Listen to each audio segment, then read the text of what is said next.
All right, another week, and we're rocking and rolling. I mean, this has been a really, really interesting week because it's kind of like post um, governing council meeting at Google headquarters. It's post kind of like mainnet account creation craziness.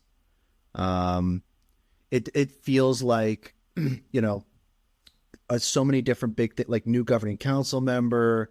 But there was a bunch of huge rumors.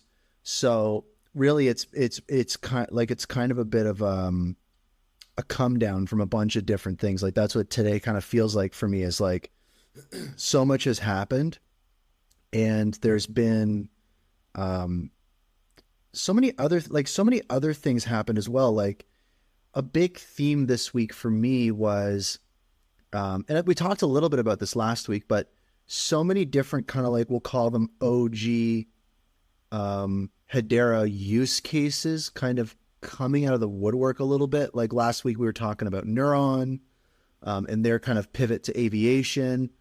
We were talking about coupons. We were talking about all sorts of different things. And even this week too, a little bit, we have some stories like that, but it definitely feels like things are folding in a little bit, right? Like we have these new things that have happened, but we're also starting to see some of these older things start to fold in.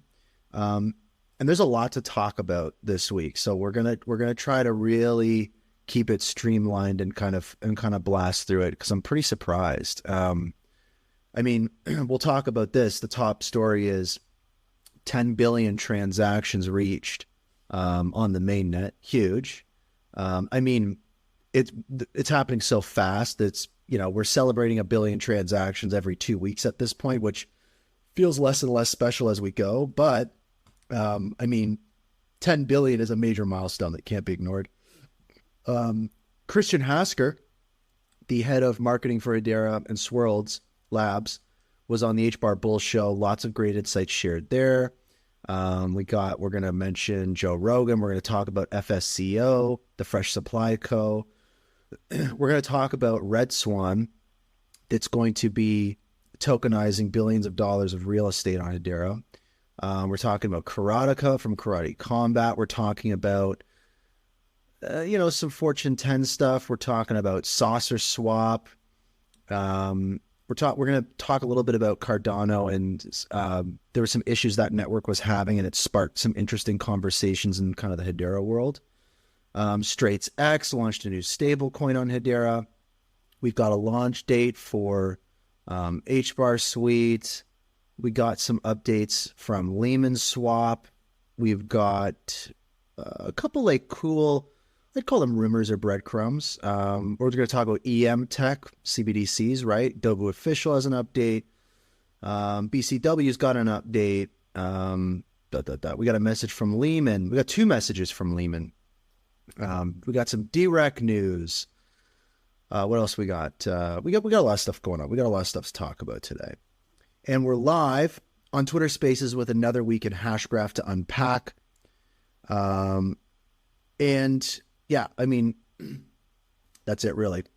And with that, good evening from Ottawa, Canada, everyone. My name is Brandon Davenport, and I'm a creative developer, musician, and founder at my creative firm, Dirksen & Davenport, Inc., helping artists, businesses, and startups in the Hedera ecosystem. And like all of you, I'm a Hashgraph enthusiast. It is Sunday. What's the date today? Sunday, May 28th. And welcome to Hashgraph News and Rumors, episode 78, 10 billion. This is a weekly show where we cover the top stories related to Hedera, HBAR, and everything in between.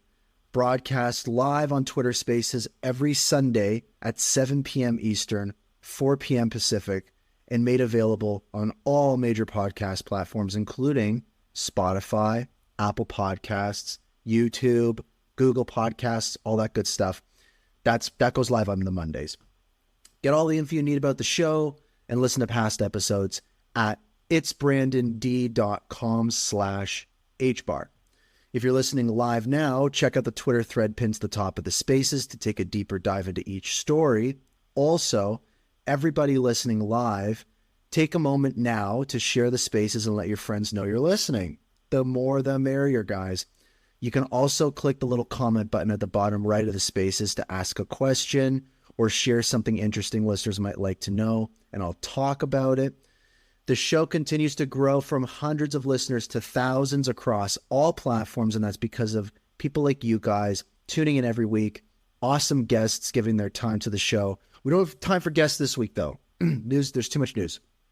And supporters sending some HBAR here and there, which has been great. I think we've raised like over 3,000 HBAR, which is amazing. So I've got some plans. I was talking with my business partner, Joshua, looking at different microphones to get different audio interfaces. Also, Fat Boy in the Hedera Twitter community, the NFT community. He's got a kind of cool setup. So lots of cool ideas going around. I'm going to be sounding better. Going to have some new theme music, all that stuff. None of this kind of like built-in bullshit Twitter music. So that'll be good. If you're interested in becoming a supporter of the show, please consider making an HBAR donation. It helps continually add value to the Hashgraph community and keeps the show ad-free. You can send a donation to enthusiast.hbar using your Hedera wallet. The full HBAR address is in the thread, pinned to the top as well if you want to support. Brought to you by listeners like you. Also, a reminder, join the Hashgraph Enthusiast Twitter community. It's a vibe, a great way for Hashgraph newbies and early adopters to connect, team up. There's like almost 850 people in there.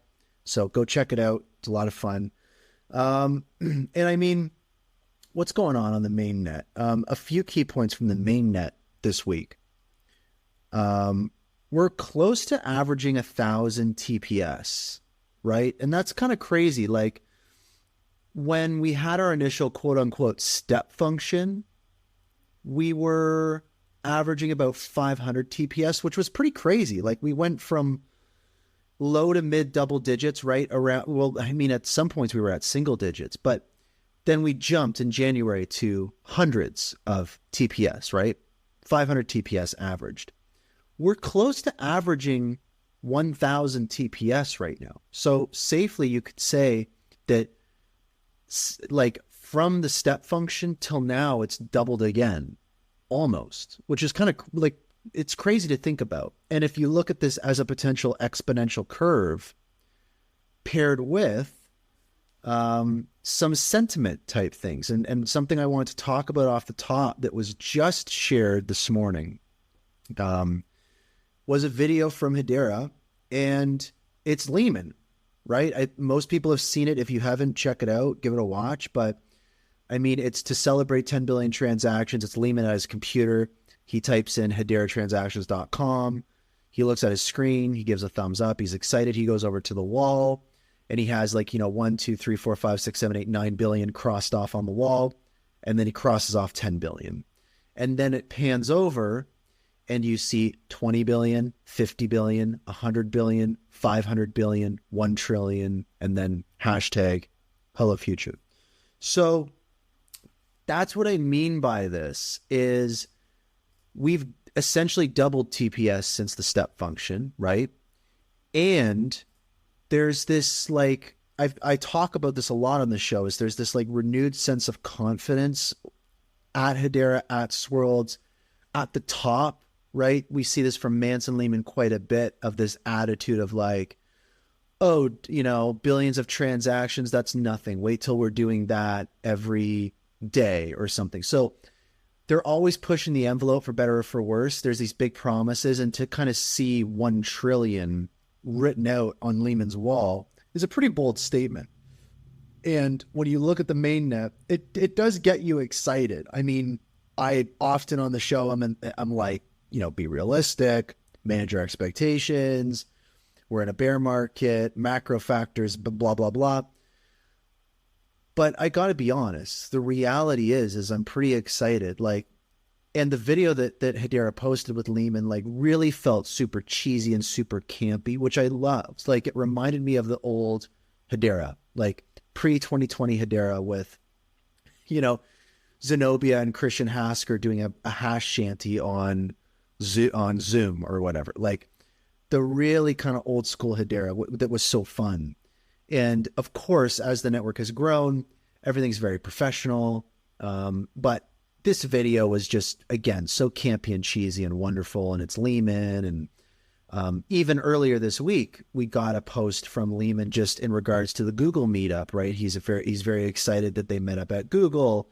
Google's an awesome governing council member. And again, Leemon giving shout outs to the community. And it's just, there's no other word for it but wholesome, right? Like, that's when people talk about the Hedera community and the difference from other networks, that's something that people talk about, is it's pretty feel good, it's pretty wholesome. And it's like, that does emanate from the core, I don't want to call him a mascot, but like the core guy that a lot of people really idolized, for lack of a better term. And to see Leemon kind of being presented more and more to the community in this way, I think is really good. It does feel like a bit of a response to the community wanting a little more of that retail focus, a little bit more guidance and kind of a face to Hedera. So I don't know, it's a bit of a vibe, but that's the big Leemon update there, right? 10 billion transactions, cool video. That's just my thoughts on kind of how it ties into the kind of the overarching growth of the network and all those kinds of things. And also too, get a couple other things out of the way. What else can we get out of the way? Karate Combat got a shout out on Joe Rogan. I know we talked about it. I think I mentioned it last week, but I just wanted to bring it up again just because on the 23rd, Karate Combat actually posted a video, and there was like some longer clips shared. And it is kind of crazy, guys. Like, this is like something I talked about a couple episodes ago was in the community, Lance from Pixfy, he said to me in a DM one time, he was like, one of the issues with Hedera is there isn't an application or service that a lot of people use all over the world that runs on Hedera, right? Like what often too people talk about, Hedera needs to market themselves like Apple, right? But really it's the things built on top of Hedera, right? Apple was built on top of Unix, right? And Unix is kind of like Hedera, a good kind of analog to that.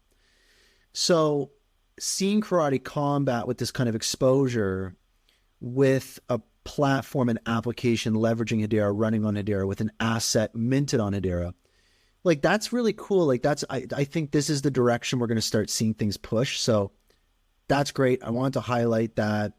Karate Combat is obviously being highly used. The app itself is responsible for at least a sixth of all accounts on the mainnet, right? So big growth. And I mean, Joe Rogan, one of the biggest, or arguably the biggest podcaster in the world, talking about a product that uses Hedera. I don't really mind if Hedera wasn't mentioned, right? What else can we get off the plate real quick? Karateka. So just on the Karate Combat news, this is a NFT brand. It's Karate Combat licensed Web3 gaming from a company called Game On, and they've launched its Karate Pit Fighters on the Hedera network. So basically, if you think about almost like baseball cards or something like that, these are collectible Karate Combat fighters that are done by Game On, which is a company we talked about a couple episodes ago. But again, in this wave of Karate Combat, it's not just fungible tokens that they're doing on the Hedera network that people are going to take advantage of. Through this Karateka brand, they're also going to be kind of bringing in that NFT component. So just a few quick notes, and perfect ability, I'll bring you up just so we can kind of slide into you. So Game On, basically they partner with major sports, media, entertainment IPs. They kind of do brand building, money making Web3 games. They launched Karateka, and basically Karateka introduces all these kind of digital fighters as NFTs. And basically that's just kind of the play for this, is like, check it out. It's the best way to frame this is it's a new NFT project launching on Hedera, basically, to a different type of audience. I didn't like, just to wrap up my thoughts on this, I'd encourage people, like, if you're on, I think they have an Android app, and if you're on iOS, just go to the App Store and download Karate Combat. and like, again, not financial advice, not advocating for the product, but just out of curiosity, just kind of seeing a well put together app and seeing when you go to create an account, you're actually creating a wallet. It's just kind of cool, right? It's neat to see. So, Yeah, I think you um, still get free airdrop tokens too if you oh, really? do the I believe so, but I'm not sure on that one. They I don't know if they Okay. ran out or not, but they had it going for a while, so maybe they still got some left. Yeah, I dig that. Okay, perfect ability. I'm so happy you're here. Um, Real quick too, like there's been something happening in like so on Facebook, I've seen like we saw a lot of people on Twitter talking about their Facebook pages for Hedera things kind of being taken down for no reason. And even Zenobia and Christian Hasker and stuff were like kind of like, what's going on? We also saw like I think there was someone on Instagram that was having an issue. People on Reddit have had issues. And Perfectability, like you just got access to your account back. Like you were suspended on Twitter. I was worried we wouldn't be able to have you on the show this week. Like, Yeah, me too. so And what I like what like happened? so I was just just gonna go through my routine where I just kind of go through Twitter, see what's like popping, and then it says my account was suspended for like just violating the rules, and I'm like whoa, what's going on? And I do an appeal, and they get back to me, and people were just flagging my account as inappropriate, which obviously wasn't because all I talk about is Hedera. So yeah, man, we just got some really low people out there.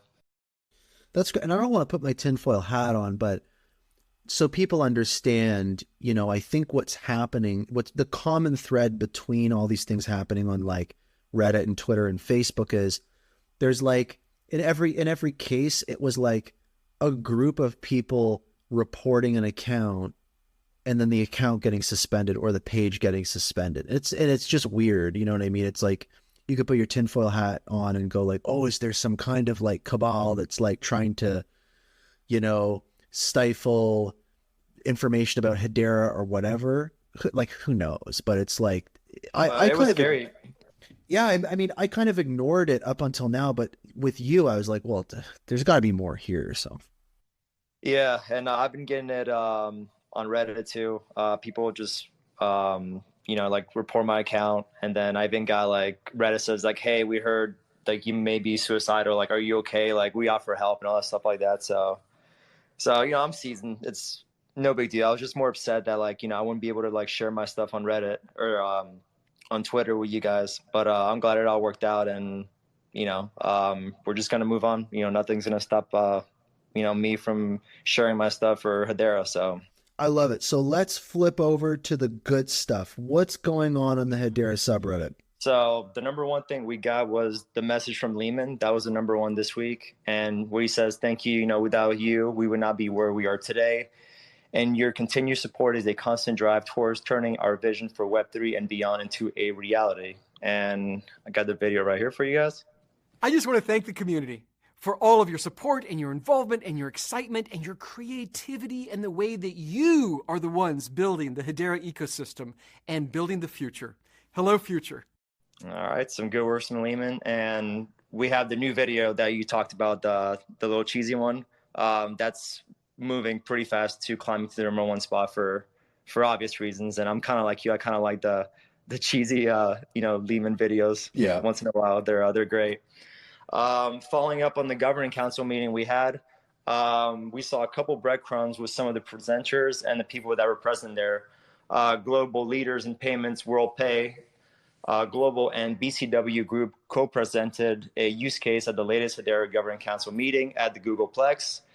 And also there's this guy named Bill, who kind of looked like Bill Gates from the back, but not really. He was kind of interesting to me because he's the chairman of Axilio Incorporated, and recently Axilio was selected for a $39.5 million U.S. Army Mobile cybersecurity contract, and this could align really good with Hedera. So we'll see what happens. Like, this guy is not affiliated with any of the council members, so I just thought it was super interesting that he was there. That's really interesting. Huh. Right, and then the tweet, he tweeted like a tweet. This is how I found out about it. Like, he took it down like within like 4 hours. So him and like other people like that posted like a tweet, like took the tweet down. So I thought that was interesting too. Maybe like the council was like, hey, you guys, or maybe like sharing too much, and so I thought that was interesting too. Real quick, there was another instance similar to that. Like I noticed there was a few communications in regards to the governing council meeting that were removed. The most prominent to Brady, me, Brady posted those, right? yeah. So that was really interesting. I chatted with him quick on it, but like it definitely feels like the council's entering a new phase where they're starting to realize like the demand for transparency, and it's like hopefully we keep pushing and we can get more of that. Right. Oh, 100%. You talked a little bit about network, and network's on fire. We have 10 billion transactions are in. Hedera reached 1 billion transaction in 3 years. It's pretty impressive. 10 billion transaction in a few months. With fresh supply on the verge to fully come to mainnet from the test net. They tweeted out, quote, watch the mainnet. So their use case is probably super, super close to dropping. Maybe we'll see that next week. On FSCO, Fresh Supply Co. For those unfamiliar, they're the food supply tracking service that migrated from MasterCard Providence's blockchain after that was sunset and moved to Hedera. I'm hopefully going to have David on soon. I asked him if they had any new news and stuff, and he said probably in a couple weeks. So hopefully we'll have some. It feels like there's new news, so I'm hoping that, fingers crossed, I can have David on the show again and see what's going on. Yeah, that'd be great. Love David. He's a big supporter. We also got Phoebe Coupons and the Coupon Bureau with the digital coupon campaign. They had, by the way, happy belated birthday. I forgot to wish you happy birthday. I feel kind of bad. Thank you. No, that's okay. Appreciate it. So, and then ServiceNow is in the horizon. So we should see some TPS ramp up on the horizon. So you talked about Leemon. He said the 1 million transaction. That also caught my eyes. I was like, if Leemon has that written there, there's a reason. So I definitely think that, we'll get there closer than we think. Yeah, you want to. I wanted to almost call this episode the T word because both Leemon and Mance and I think Christian Hasker have just in the last month or so thrown out the word trillion, and it's like, yep. Also the Hedera account, the Twitter account, they right. They threw that out there too. So it's just like their account's like, okay, like they can throw that around. Then Leemon says it's like, okay, it's like, all right, definitely makes you think. But 1 trillion is a huge number. So with some math here, to reach that, we would need 300 million daily transactions in 5 years to reach 1 trillion, which when everything is tokenized and things are mostly ran on DLT like Hedera, then I think that we'll definitely see that number in the future. Absolutely. There was also this interesting pie chart, which was cool. And if you take all the network TPS, HBAR had 942, and this is 3 days ago, so the stats might be a little off, but still pretty close, which is about 60% of all the TPS if you sum all other crypto projects together. So the other networks added together equals to 629 TPS. That's every other network besides Hedera. Like, if you take all their TPS and add them together, they only equal to 40% of all the total TPS. And I thought it was kind of funny. If you put those numbers in the pie chart, it looks like Pac-Man. So it's like Hedera is like eating all those other networks. I thought that was kind of fun. One thing on that too that's going to be really interesting for me, and I'm changing my mind more and more. Like, I remember I did a tweet in regards to like TPS versus TVL, and then at Consensus on an interview, Brady was talking. Yeah, that was awesome. Yeah, Brady was talking about that tweet, and he was mentioning revenue, and I realized recently, looking at that pie chart that you're talking about and thinking about network activity, and like, sure, there's TVL and all those types of things, but as we see a bigger diversification of transaction type on the main net, like if, for example, if non-HCS transactions were to increase from what they are now, which is like 0.2% to just 1.5% of total transactions, revenue would explode. So there's like a hidden card up Hedera's sleeve, like a little trick card up their sleeve that I'm very curious about, because what's been drawing attention to Hedera is the amount of transactions, right? But imagine this FSCO use case goes live and Coupon Bureau, whatever, and we start to see like millions and tens of millions and hundreds of millions of token transactions or crypto transactions or account create transactions or smart contract transactions that generate 10, 100 times more revenue for the network. Imagine if Hedera also can say, we're also the most profitable network. Like, that would be crazy. Like, there's a part of me that's like grappling with the unknowns and starting to realize that potentially this year, Hedera may also rank as number one in regards to like actual revenue made. I don't know what those figures are for example, like Ethereum or whatever, because it's a very different structure. But when you look at Hedera as effectively like a DAO and all those different types of things, I don't know. That to me, that's just a really interesting thing to talk about. So I just wanted to highlight that, but continue on. Yeah, no, absolutely. Like, and one thing I learned just from Hedera's track record, like Leemon is always like a step ahead. It's like, oh, but what if this happens? And then Leemon's like, oh yeah, here's a presentation did about this 3 years ago. So he's always got an ace in the hole. So I'm sure there's something down the line that Leemon's gonna, he's a wizard. So let's see, where are we at? Okay, so I'm gonna move to this kind of fast just because you said you got a lot to cover, but I thought it was super interesting just to see who started to invest into Hedera. Actually, no, before that, let me go into this post that I was pretty cool. So there was an old post from the Bitcoin community some years ago where people were encouraged to buy a whole Bitcoin in order to be part of the 20 million club because of the max supply being of 21. So, if you own one Bitcoin, you are in the club. So the Hedera Twitter account has nearly 300K followers. So rounding up, that means that 166K and each of the members would have, and then the 60 billion would be gone.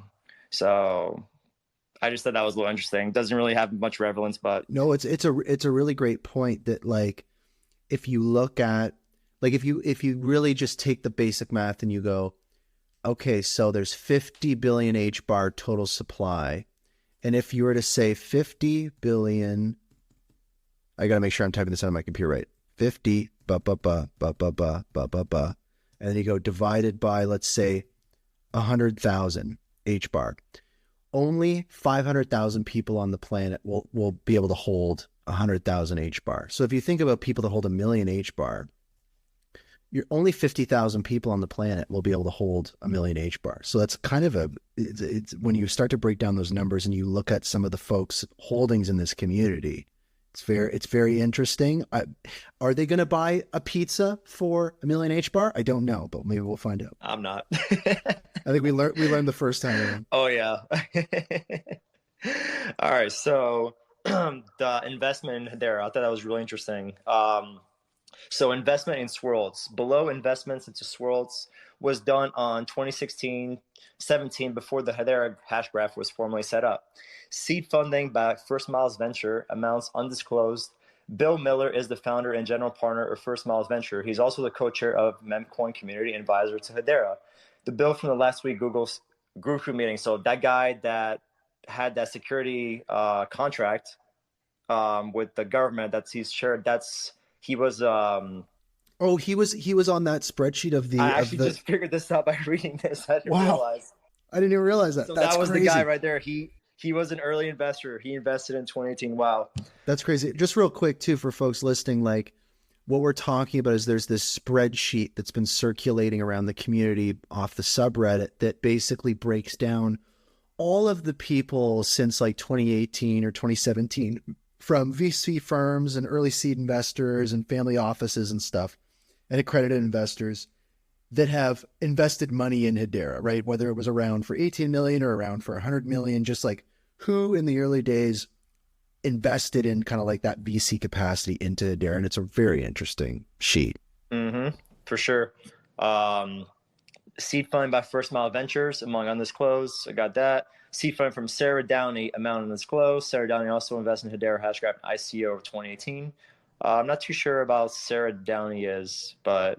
Well, just a clarification, Hedera didn't have an ICO. It was a SAFT agreement, so that was just a discrepancy on that spreadsheet. Yeah. Thank you. That's okay.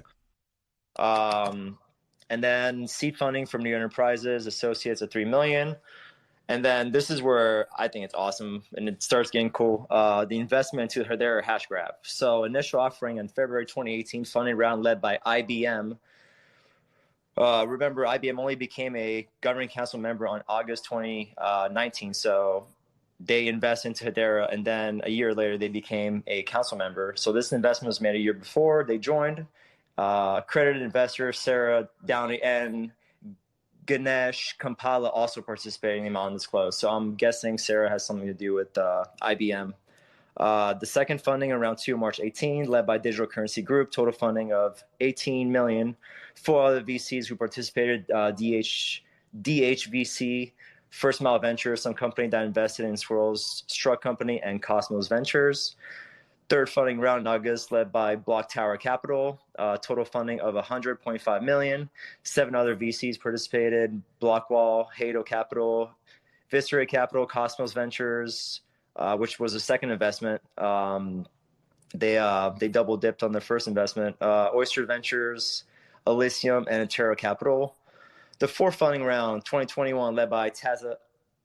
Is it Tata or Tata? I think it's Tata Communication or I don't know. Tata Communication. Thank you. With total funding of 7 million. Boeing, through its VC arm Horizon X and Centrum Alternate Investment, also participated in this round. So last podcast we talked about Boeing, so they were also an investor. Yeah, that's a key thing too. Is like, we talk about Boeing a lot. There are breadcrumbs, and they're a very kind of active governing council member. So it's always interesting to remember that Horizon X, their VC arm, they not only are they on the governing council, but they also through their investment arm invested millions of dollars directly into Hedera. So that is a fascinating thing. And to close all that up, Cosmos Ventures, who participated in 2 funding rounds, is the leading and largest Australian-based multi-strategy VC firm specializing in blockchain-based assets. Considering Hedera's significant push in Australia, thanks to Rob Allen's work among many others, I think there may be something here. IBM, Boeing, Tata Communication are the 3 governing council members who will also invest in money in Hedera. Besides the initial $100 refundable capital that every council member contributed, while IBM is visibly involved in building the Hedera ecosystem. Is there something brewing in the background for Boeing and the communication? I believe so. Ari Paul, CIO and managing partners of Block Tower Capital, the VC which led the third funding round, was also appointed as a strategic advisor for Hedera in April 2019. There's a tweet on August 2019 where he goes into a bit more detail if you guys want to look more on that. And lastly, there's the Fenbushi Digital, who was one of the early investors in Hedera. And Fenbushi is the first China-based venture capital firm that exclusively invests in DLTs-enabled companies. Fenbushi's founder, Bo Shen, was appointed as a strategic advisor by Hedera on March 2019. Hedera Hashgraph is the next evolution, or this is what he quotes: Hedera Hashgraph is the next evolution of everything we've hoped distributed ledgers technology could be. It delivered the speed, security, and reliability required for both enterprises and everyday consumers to adopt and embrace decentralized business models. I'm excited to help champion Hedera growth and adoption of the technology with this APAC region. And that pretty much covers everything. That's awesome. Well, I mean, on my part, at least. Yeah. So that's awesome. I mean, again, huge shout out to you, Perfectability. I think this kind of like segment that we do for the show, the Reddit report, talking about stuff happening on the Hedera subreddit, it's just worth highlighting that again. It's a different type of conversation. A lot of the crypto community is on Reddit because you can have these types of communities that are specific to a network there's more nuanced conversations a lot of times. And also it's like there's quite a bit of cross-pollination, and also too, you understand those silos a little better. It's more evident on Reddit sometimes, or on Twitter. Things can get lost in the mix and it's a lot of noise, but you can better understand exactly how things are siloed and where to kind of break through. Again, through a lot more nuanced conversations. So Reddit is awesome, but perfectability. Really appreciate you, man. Great updates. Yeah, man. And I love when, like I'm talking to the Reddit, conversation. I like when you chime in, because like you just add so many great things, like, so let's keep doing it, man. Right on. Okay. You take care, man. Appreciate it. All right, guys. And, quick shout out to Leemon, the HBAR community, and happy Memorial Day if you live in the States. Right on. All right. Cheers, brother. See ya.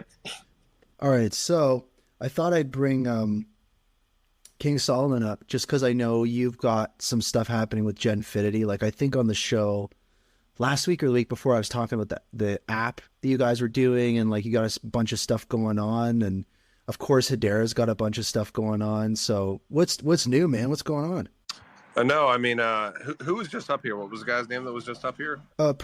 Perfectability. Yeah, I mean, he mentions Tata Communication Services, and TCS is huge from an IT systems integrator standpoint. They deal with a lot of the banks globally. I think they're bigger than Accenture. If you look into, I mean, I remember starting to find, Tata stuff from back in 2018 when I started really looking into Ripple and stuff like that. And they have TCS Quartz, which is kind of their enterprise DLT aspect for all their clients. And I would tell you guys numbers right now for how big Tata is, but I've done videos on them. I want to say like three.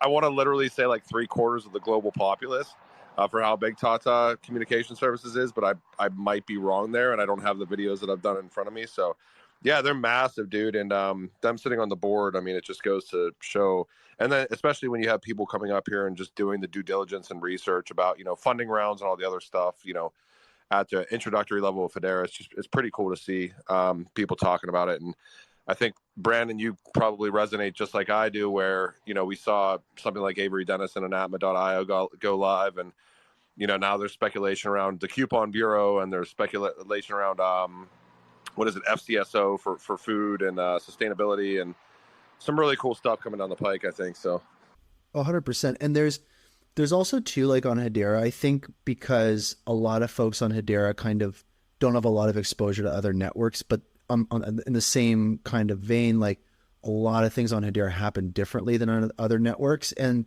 there's been that conversation of TPS versus TVL. And then also Brady was mentioning like diversification of transaction types, revenue for the network. That's something that I don't think people talk about a lot for Hedera, is like, what's the one reason that networks die? They run out of money, or these apps die. So the other thing too is like revenue for Hedera. And when we look at not like 99.9% of transactions on the mainnet being HCS transactions that are very low revenue generating, versus a situation where it's 98.5 being HCS. That means that even a small sliver of transactions not being HCS, you could see massive, massive revenue growth for Hedera. And it does appear as though Coupon Bureau, FSCO, and some of these other use cases are going to be leveraging, crypto transactions, contract transactions that are 10, 100x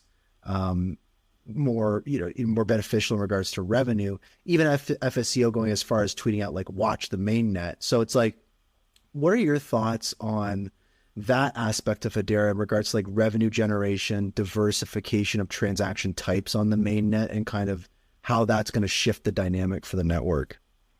I mean, my thought process with a network like Hedera, with all the services that are out there right now, and especially it being open source and decentralized, but decentralizing even more over time, is the fact that I would expect, and I would hope that, something other than Hedera themselves or Swirls Labs themselves comes out with a much larger use case, leveraging the network and really kind of garnering revenue and, you know, generating kind of a mass pull from the mass populace, like outside of even Hedera or Swirls Labs. It's the same thing that I think about the XRP ledger. Like, you know, if I look at Ripple, Ripple is one use case on the XRP ledger. And if there's not something else that comes in and usurps that at some point in time, you know, 5, 6, 7 years, you know, however many years down the line, like I'm really interested to see what the community and what enterprises themselves are going to want to build and utilize the ledger and the network for. And that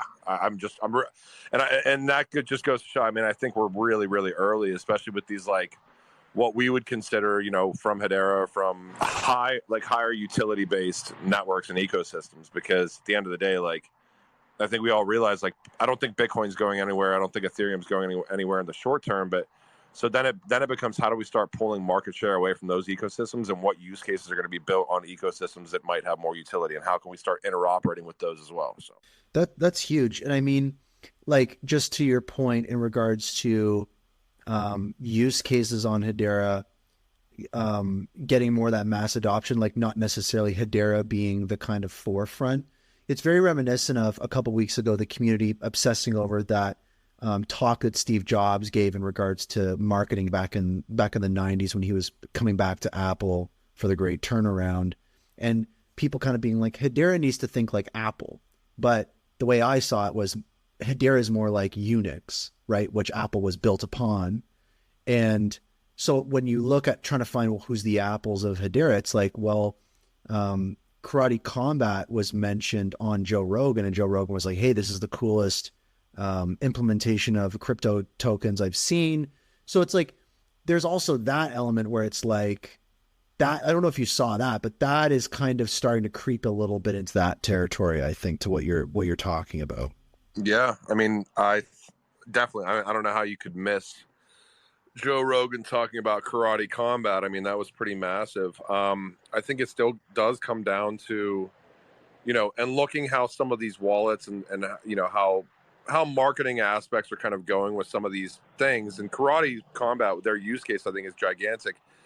And you know, you probably saw this as well as I did, Brandon, like maybe a week and a half ago, there was just like, excuse my language, some random fucking Ethereum accounts like talking about Hedera, which is exactly what we want to have happen.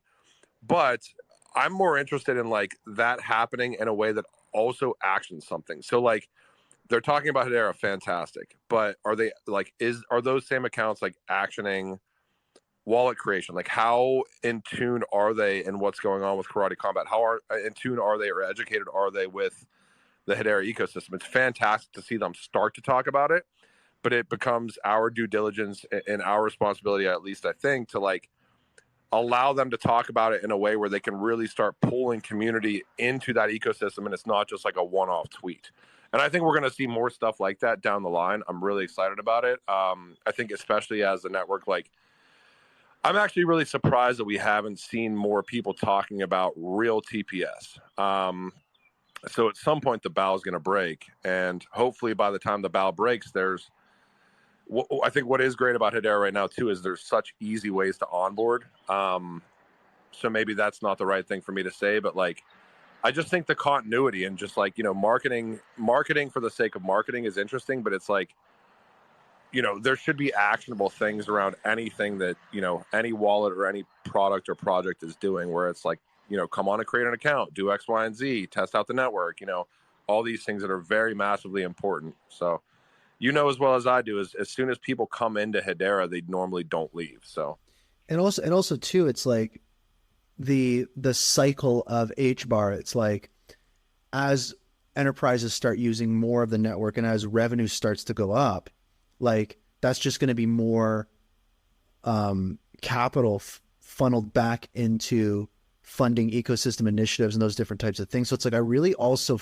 am getting the sense of, like, I was saying earlier, it's like, is there a scenario where Hedera's revenue that they generate, like, does a 10x this year? And that's just kind of a new conversation. Like, not a lot of folks in crypto were talking about TPS. That wasn't something people really cared about. and Hedera was talking about TPS a lot. And I wonder, again, in kind of that enterprise corporate vein, like if they reach a milestone like that, would Hedera start talking about revenue and kind of being like, we are a, you know, juggernaut of a network? That's kind of another interesting angle to look at it from. Yeah, I mean, I was thinking like, you know, when you first come into crypto and look at different ecosystems or networks and the capabilities of these networks, like I remember interviewing Christian, and I don't remember if it was my first or second interview with him. I want to say it was my first one that I did, probably in 2020, and I asked about transactions per second, because I think with sharding and everything else, there was stats on Hedera's site that, you know, essentially said it was literally like in the millions, I think, of transactions per second with like sharding and stuff like that. At least that was what was on the site back in 2020, I think. And I asked, I remember asking Christian, I'm like, you know, how important is TPS? You know, and when do you scale to that, you know, max amount of TPS? And I really do think my interview with Christian Hasker back in 2020 was one of the real things that made me understand what Hedera was trying to accomplish, like back in the day. And he said, and I still remember this to this day, he's like, it doesn't matter, you know, what TPS is capable of on these networks, and why would we scale it to a level that we are capable of when there's not a demand for that TPS in real time on this network? And when he said that, he basically meant, yeah, we could certainly scale it up, but if the network doesn't need to, you know, facilitate 500,000, 100,000, 50,000 transactions per second, because that's not the demand, why would we scale it?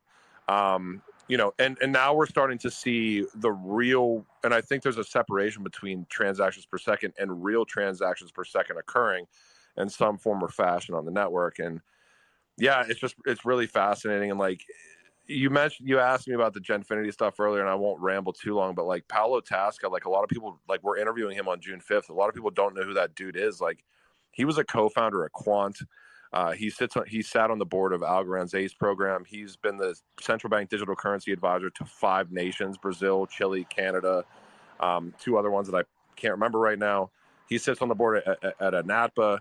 And for some reason, Paolo Tasca decided and you can look at his resume, with the abundance of history that guy has as an economist and DLT advisor and everything else across the board, he decided to move into basically the third arm of a foundation purview through the Hedera network, the first being the HBAR Foundation, the second being the Hashgraph Association, and the third being the DLT Science Foundation, and now he is the co-chair there. So I have to ask myself, with a guy that has a resume like that, that is actually, you know, educated and been an advisor to multiple governments and everything else, why does he move into the DLT Science Foundation if Hedera is a network that is just, you know, that's just a shot in the dark? So it's just really interesting. So that's a really great perspective. Well, man, I really appreciate you coming up. Before I let you go, like, was there any shout-outs or plugs or anything? Like, I know, again, the Genfinity stuff and everything. Like, just to be honest, I'm like, you've got the app and everything, and I'm a little curious to know a little more about what you're building over there, real quick. Yeah, I mean, besides Paolo Tasca interview June 5th, I think I might have nailed down a Brad Garlinghouse interview for June. We have Leemon Baird, I think, June 12th. And I think that's an hour. We're doing, Brandon, I know that you're probably a big fan of these, the Hedera-ween Hashentine's Days events that we did twice. We're doing another one at the end of June, which we haven't publicly announced yet, but it's going to be more cross-chain. We're going to certainly action wallets on Hedera, probably combine in XRPL and maybe 1 or 2 other ecosystems as well, make it more of an event. And the application is live, obviously, in beta, so really trying to, like, you know, kind of be an aggregator of content and data. But the application itself is, you know, we built it with 4 chains, and then we pivoted just to Hedera. So we still have connectivity to those other 4, but you can go on to our Twitter, and if you guys want to sign up for the beta, there's a tweet there. So do it. I signed up. Everyone should sign up. I think it's a vibe. Well, man, I really appreciate you coming up. Good to hear you're doing well. I'm excited. What the Leemon interview is on the 12th, June 12th. I think it's the 12th. Yeah, Palo's the 5th. I think Leemon's the 12th, I Right on. believe. So, yeah. Let's go. All right. Cheers, man. Appreciate you. All right. So let's get into the meat and potatoes of what's going on. And we're going to talk about Leemon swap. So Leemon swap was a story, our big story, kind of at the beginning of the month, I think. When did that stuff happen? Let me take a peek here.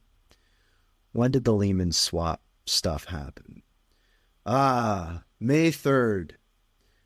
So for folks unfamiliar, DeFi on Hedera is in a it's in its infancy, right? We have a major DEX, Saucer Swap. We've got other DEXs like HeliSwap and Bubble Swap, which are all kind of different flavors of Uniswap, right? We also have an upcoming DEX, HBAR which is going to be interesting. I know, I don't know if he's still listening, or PossibleTs is listening. He's a frequent listener I see down there. PossibleTs, if you want to come up as a speaker, feel free to request. Would love to get some info from you on that, because I know you've got a launch date. But Leemon Swap was another DEX that was set to launch on Hedera.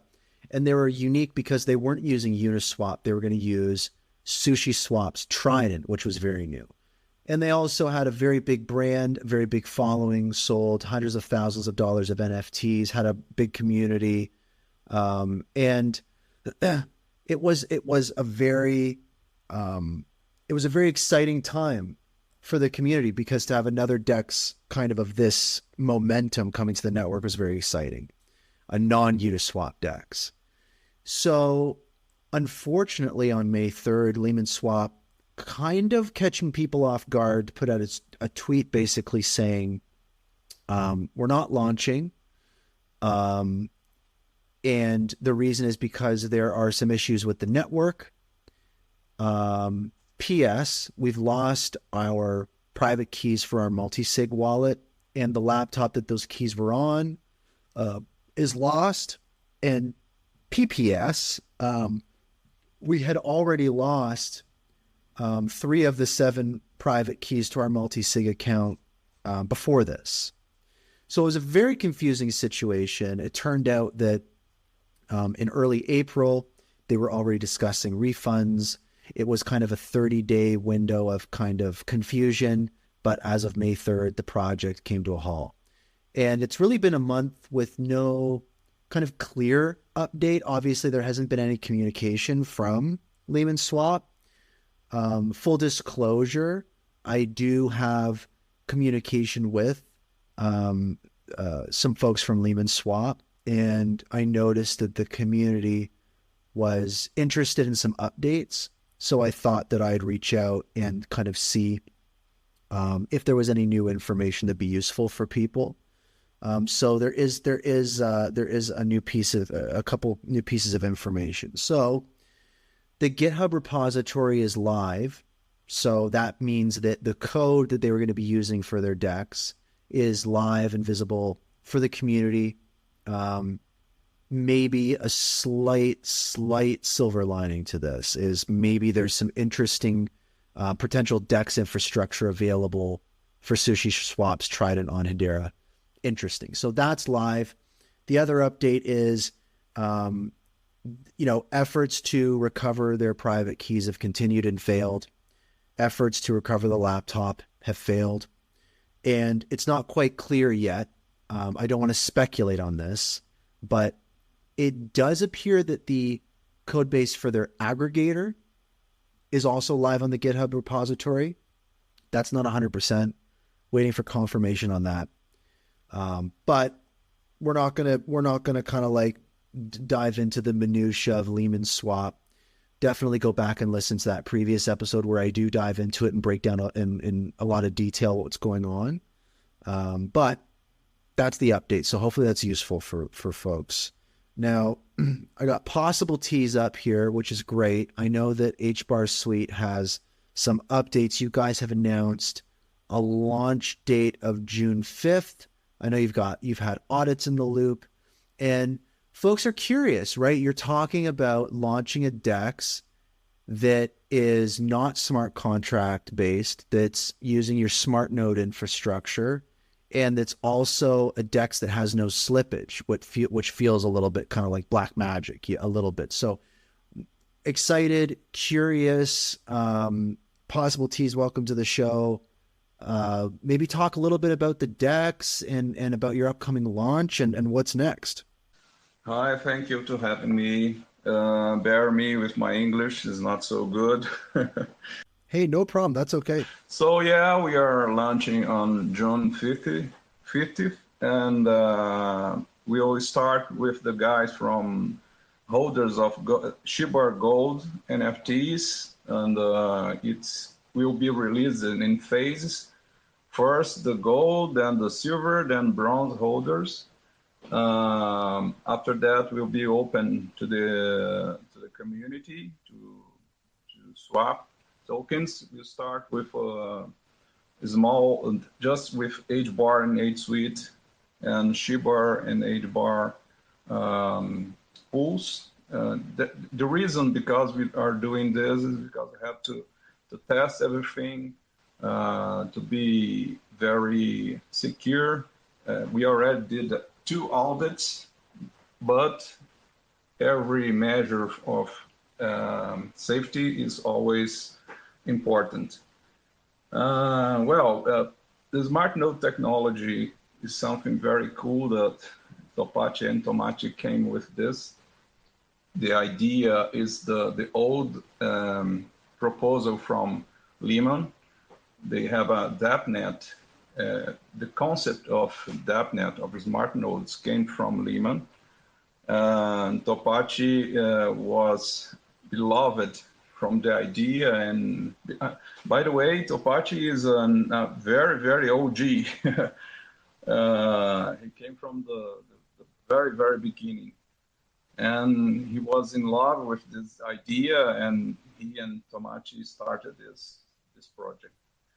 So, can ask more. No, that's great. Your English is fantastic, and I'm really fascinated by this use case. Let me ask you another question. So, people are using SaucerSwap right now, and Pangolin, and HeliSwap, and those DEXs are obviously leveraging Uniswap, a smart contract-based solution. As you've said, you're using smart nodes, which aren't smart contracts, and kind of more in line with the vision of Hedera, the protocol. So maybe in regards to a user experience, like what makes your DEX different from a user experience? People are familiar with doing swaps and activities on SaucerSwap, but when they go to do these activities on HBAR what might be the differences that they'd experience? Well, maybe I will not be the right person to answer all this in detail, but I will try. No problem. First of all, we have a very secure DEX.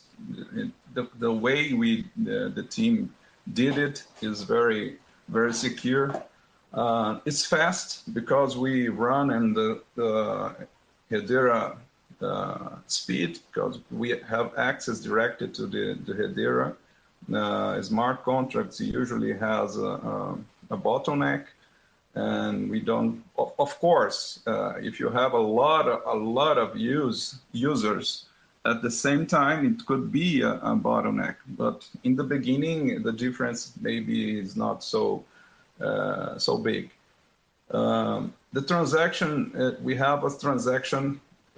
Atomic transaction, so we sent all in once. The history on your wallet will be very clean, because we have only one transaction. The zero slippage function, it's possible because they developed a smart node. It's sorry, I remember the name. SRMM is Smart Rebalance Market Maker. It's an adaptation of Uniswap v3, and you will know how much of slippage you will have. So you set the slippage percentage. If you have the right transaction, there will be only one transaction, and you will have just the amount that you set up. I don't know if it was clear, but sorry. No, that's okay. Okay, sorry. So zero slippage is one of the greatest thing, because you will, if you have a transaction that do not succeed, you pay for fees. Okay, so you will not pay fees for the transaction and success transactions because the smart rebalance market maker. There is a more details like the pools, the way of the pools. You can put different percentage of pools of coins, 40, 60, not only 50-50. There is different ways to build the pools. Well, that's it. I can't remember right now.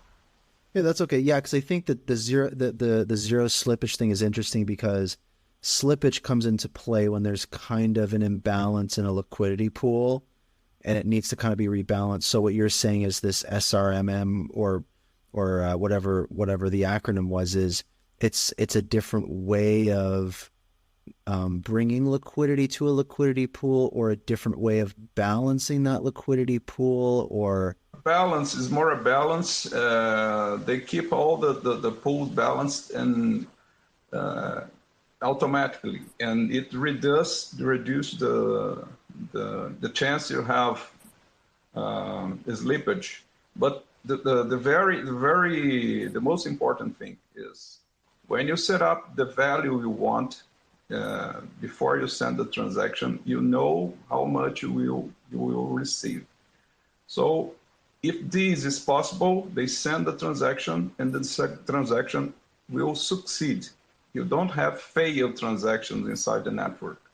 So you don't pay fees for this, okay? And you will receive the same amount you saw in your wallet or in the DEX.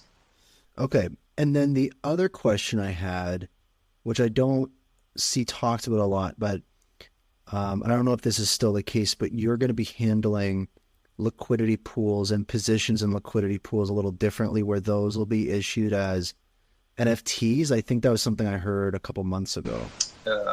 Create a liquidity pool, you receive an NFT. Okay, this NFT, you can sell this position. And you held an NFT like any other NFT.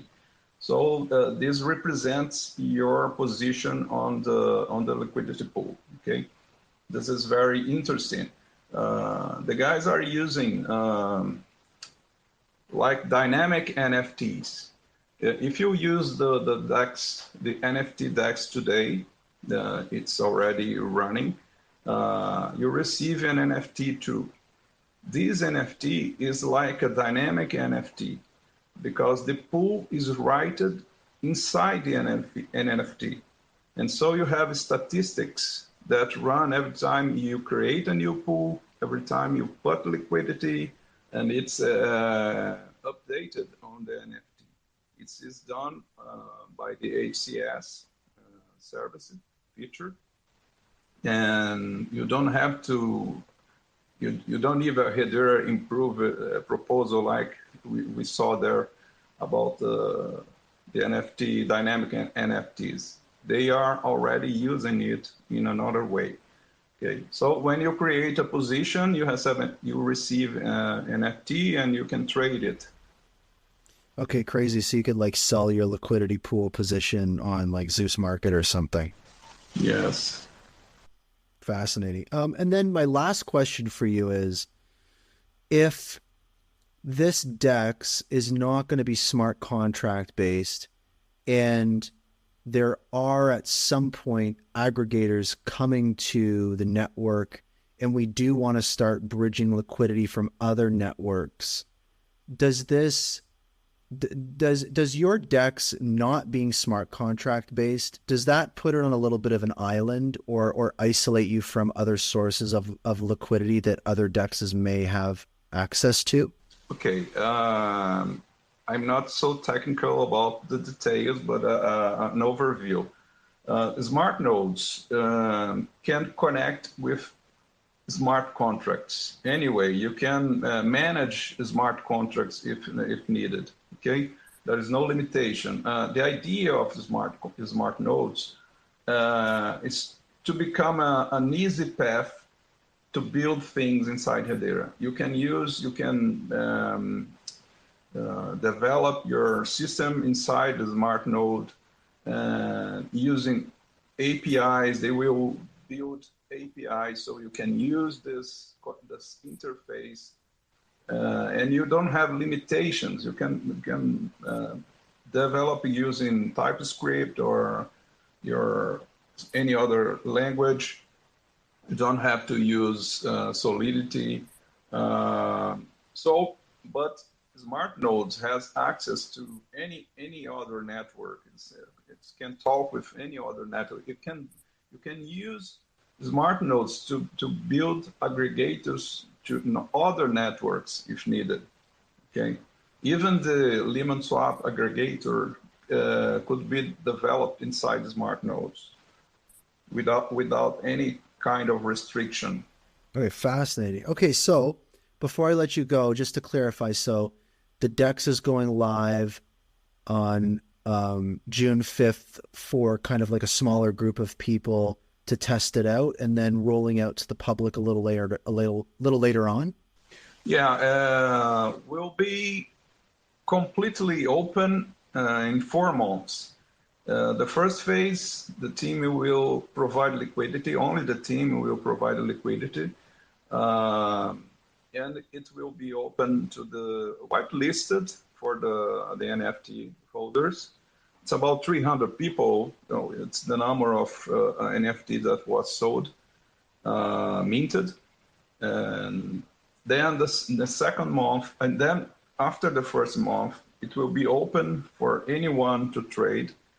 In the second month, they will start to open to insert liquidity, or the announcement is there on the Discord. I'm not sure exactly, but will be after the 4th month. Everybody can provide liquidity and trade. It will be completely open, but there is 2 months and 3 months. Okay, so you're saying probably like October is when the public will have access to HBAR-Suite. Yeah. For you will be working like a completely DEX, where you can anyone can provide liquidity, and you can bring other HCS tokens. But in this first, second, third month, it will be restricted to provide liquidity only by the team. Okay, only them will provide liquidity. That makes sense. Okay, you know what? PossibleTs, I appreciate you. Excited. I mean, it sounds like you guys are working away over there. It's going to be really interesting to see the initial impressions from the DEX from this early group of people. And I think I think that there's all sorts of different ways to look at smart contract development versus non-smart contract development. I mean, as long as we got both, I'm happy, because we're going to see all sorts of different ways of doing things. So looking forward to the launch. So appreciate you coming up. Yeah, thank you very much. See you. You take care. Okay, so let's continue on here. We've got updates from Christian Hasker. So fantastic episode on Friday from the HBAR Bowl. Huge shout out. He had Christian Hasker on. Christian Hasker is the chief marketing officer at Swirls Labs, and shared some interesting insights. So the first that he shared was just how big of a difference there is between virtual governing council meetings and in-person governing council meetings. He highlighted virtual meetings are usually an hour and a half to 2 hours, where the Google meeting was 3 days. And obviously, in-person meetings are more in depth. There's more time for networking. And he said the magic happens during like lunch, breaks, in the evening, right? And also too, like smaller groups form, like little groups form and idea engines. So that was really interesting to hear. He also highlighted how important Google is as a governing council member, because they are the largest governing council member, and something that separates them from other governing council members is they truly live and breathe Web3. They're the most kind of like Web3 governing council member. And strangely and interestingly, we've learned recently that Hedera was Google's first foray into Web3, and was the reason that they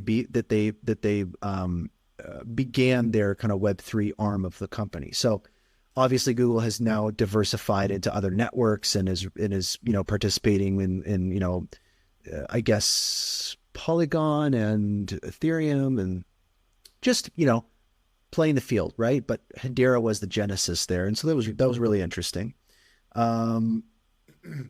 The vertical that every council member is interested in is sustainability, and that'll increase over time. And that's something Christian said that we've obviously seen, but it is worth being reminded of that. Traditional finance adopting DLT for decentralized offerings such as like stablecoins, proof of reserve, like FIS is doing. They call it on-chain finance. So that was an interesting thing in regards to how Hedera and Swirlds market Hedera. It's different than how they market to, let's say, retail. And that makes sense. It's like, instead of calling it DeFi, you call it on-chain finance, because it's not really decentralized. When you talk about traditional finance, it's usually, centralized companies. So that's interesting. On-chain finance. There's a couple verticals that Christian also highlighted that are key for Hedera's growth. So one is customer engagement and loyalty is a big one. An NFT is a thing, but it's about the business driver. Instead of massive customer data, when you have tokenized collectibles and loyalty and reward programs, there's that switch, right? So what he's saying is that's such a rich area for Hedera to focus on, because right now businesses offer free services and do that in exchange for your information, so they can sell that information, right?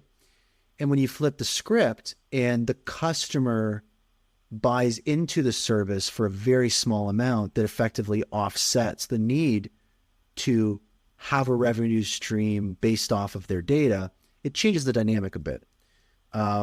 Also too, Brandon, the HBAR bull, asks Christian Hasker, will it be the enterprise use cases or the community startup use cases that will have the most impact on the network? And really it's like, Brandon answered his own question when he kind of, specified, because I don't think that's a distinction that Christian Hasker wants to make especially. But what Brandon says is, enterprise is slow, and he believes that it will be startups. And he compares it to the internet boom, right? When you had the .com bubble, and then you had kind of everything rising from the ashes, you had these older companies like Microsoft, but then you also had these startups like Google and Amazon.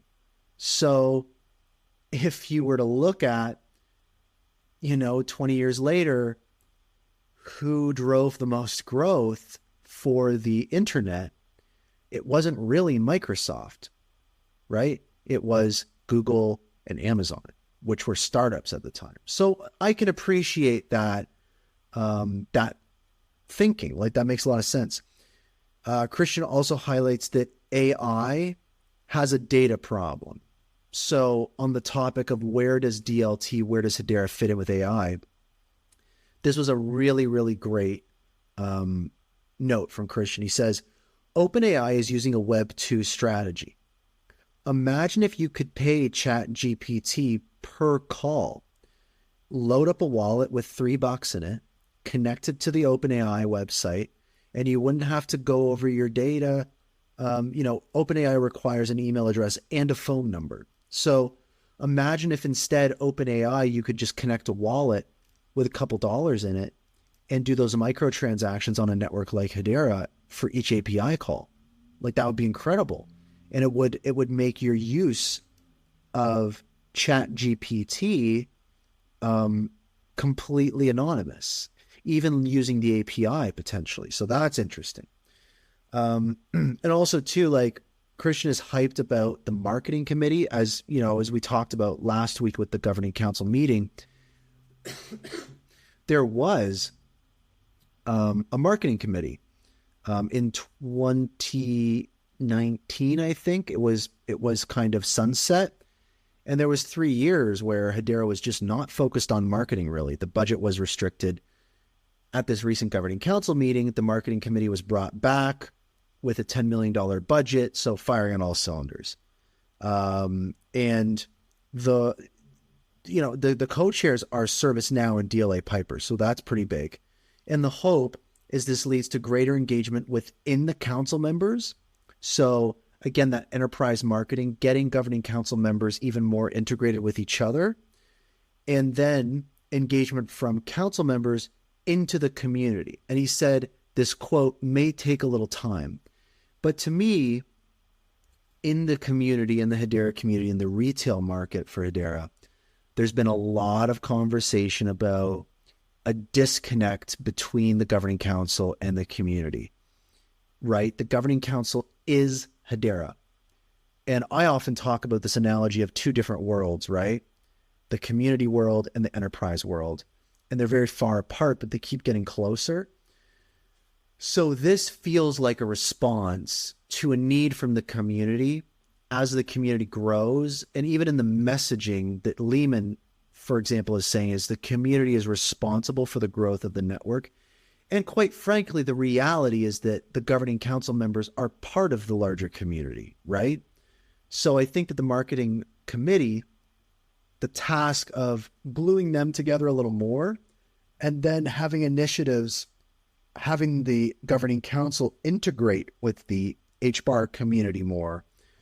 It's going to take time, but at least those efforts are in place. So that was a great update. Awesome interview with the HBAR Bull. Solid updates. Highly encourage people to watch that episode if they haven't already. Red Swan, real estate, something that we don't talk about quite a lot in Hedera, but I think is going to be happening more often. Last week we talked about Red Swan. They're a real estate play. They're a real estate use case, tokenized real estate. They said last week they were going to be putting out a press release. It's here. The commercial real estate market has a cap of $76 trillion. The Boston Consulting Group speculates that it could be possible to tokenize approximately $16 trillion worth of assets by the end of 2023. So essentially what they're saying is within the next 7-8 months, $16 trillion of real estate could be tokenized. Red Swan has been working with Hedera since 2019, and they've created an SEC-compliant token standard for issuing digital security tokens of all types. They're a blockchain-based marketplace that uses tokenized technology, aka Hedera, to fragment the ownership of commercial real estate, creating a more cost-effective investment environment.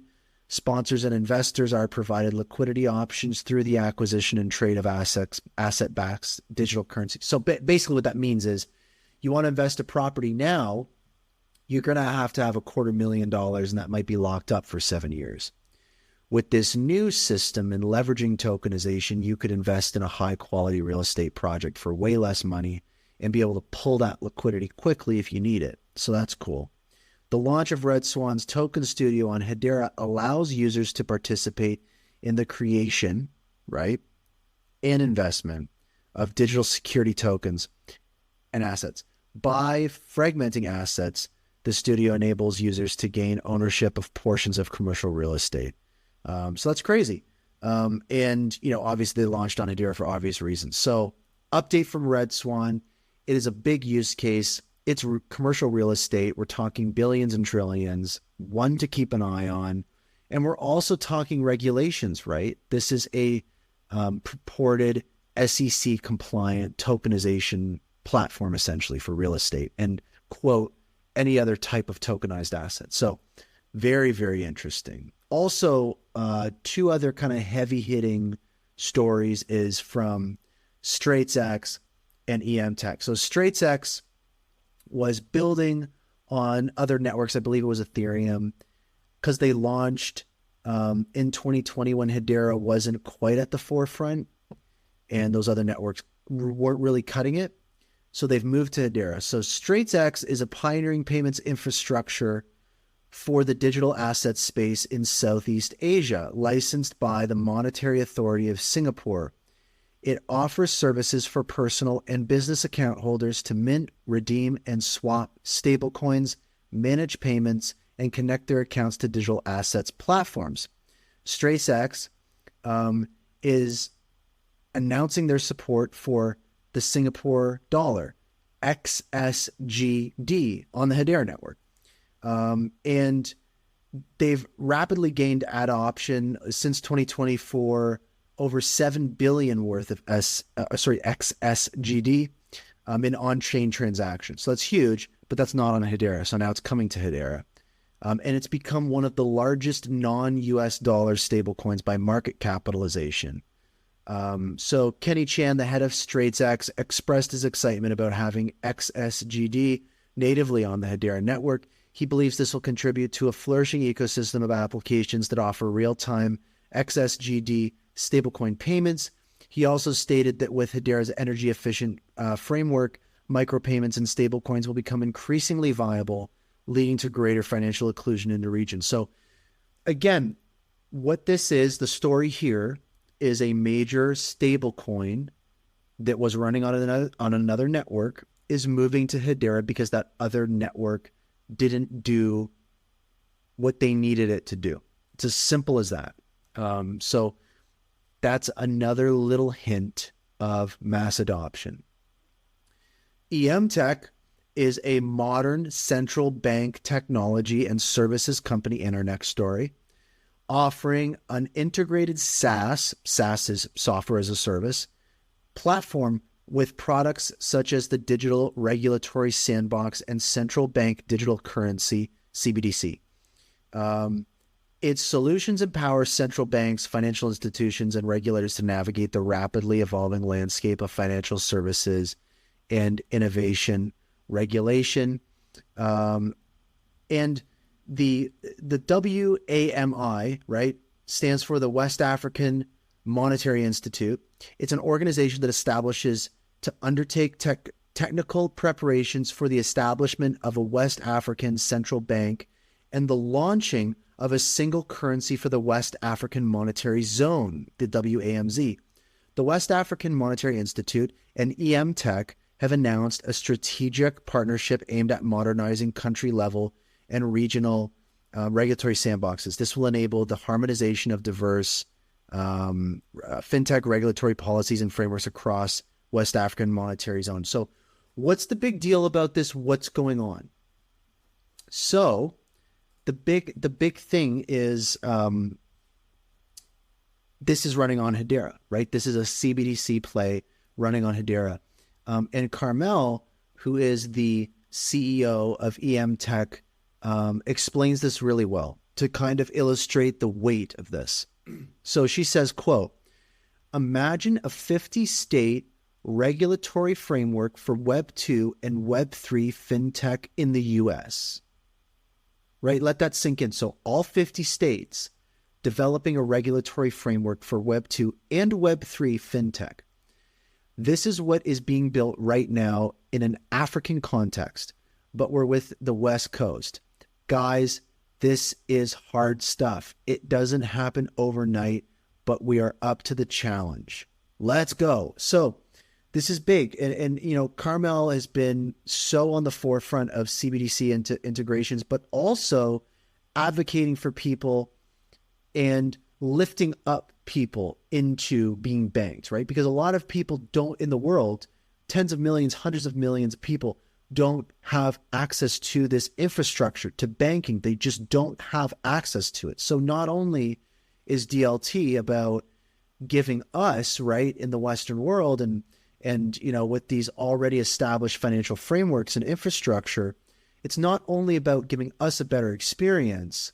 Mostly what this technology is about giving everybody else a leg up and giving them access to what we have already. And in turn, that's going to make the products we get even better. So it's like a win-win-win-win-win, which is amazing. So pay attention to what's happening in West Africa. Pay attention to what's happening with EM Tech. Shout out to Carmel Cadet, CEO. I mean, powerhouse, just incredible. Also, a woman in crypto. I mean, I was on that Twitter space a couple weeks ago highlighting that. So also worth mentioning, just incredible stuff.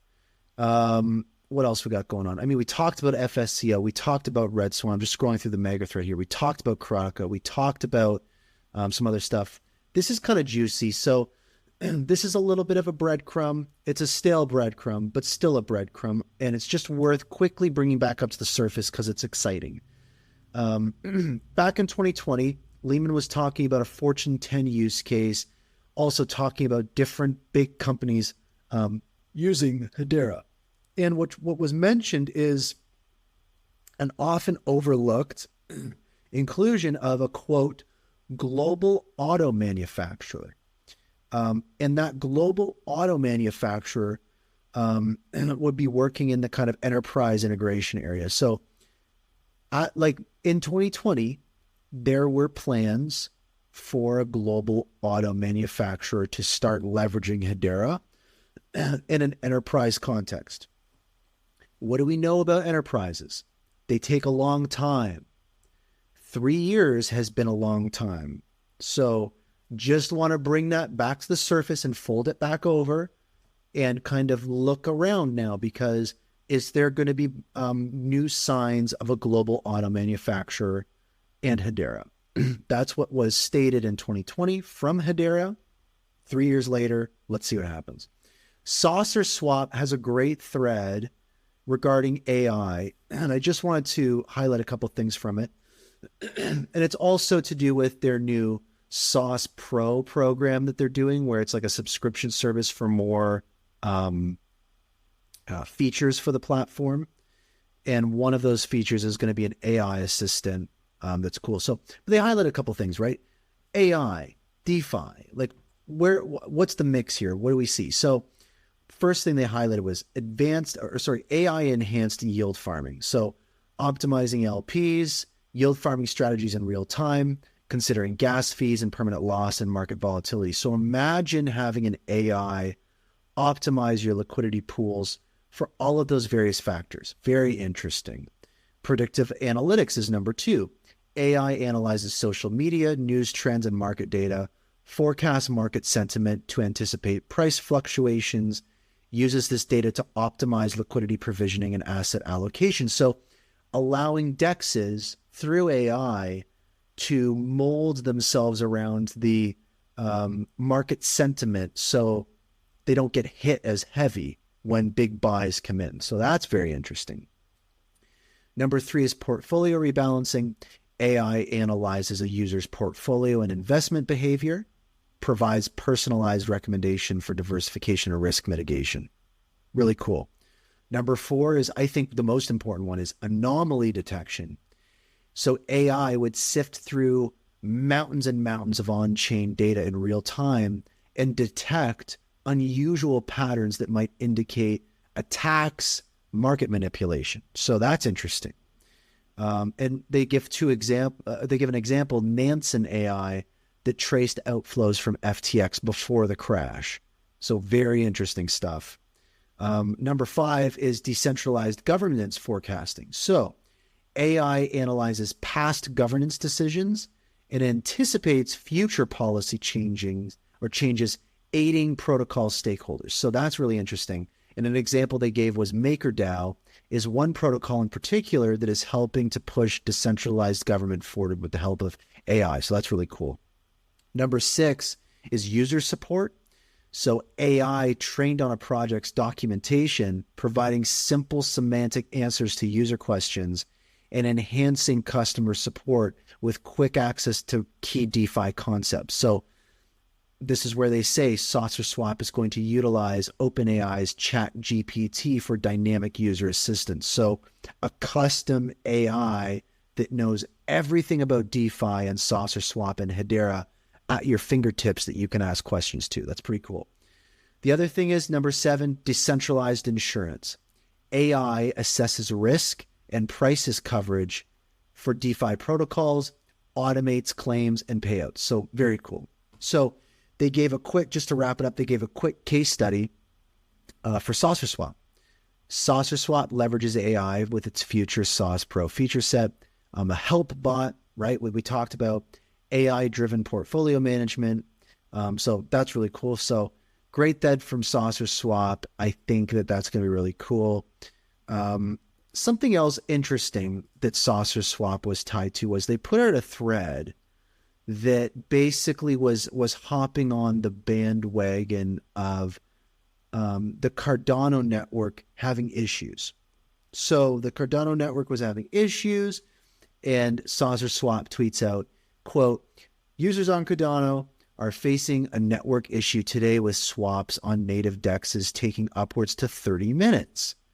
To those on these dexes, we invite you to install a Hashpack app, wallet, and get started on Hedera," obviously suggesting they use Saucer Swap.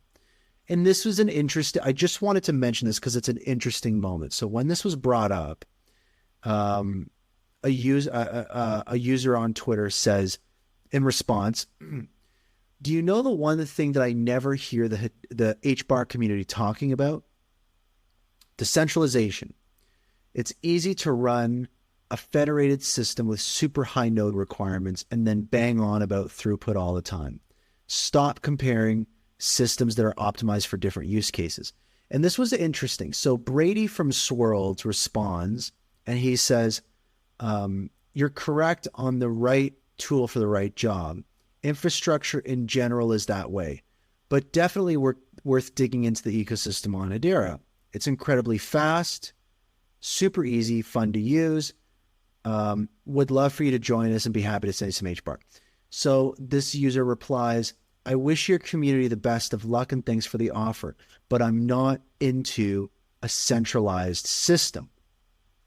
And the reason I'm highlighting this is just, I understand that people in Hedera and in this community understand the roadmap towards decentralization, why Hedera is a little more decentralized right now and won't be in the future. As Leemon Baird says, what we've seen in crypto is networks start out very decentralized, but become more and more centralized over time in the case of Bitcoin.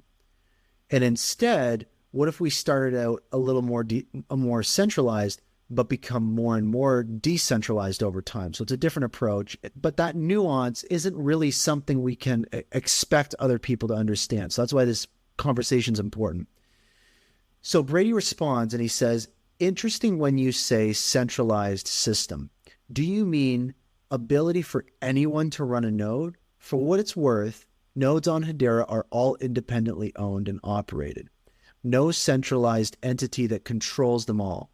Every node runs in a unique on-prem data centers or cloud providers." So that was a good distinction. This user responds, "Yep, the fact that a central authority grants access to run nodes and the hardware requirements are crazy. So even if anyone could run a node, even if anyone could just join, most wouldn't be able to afford it."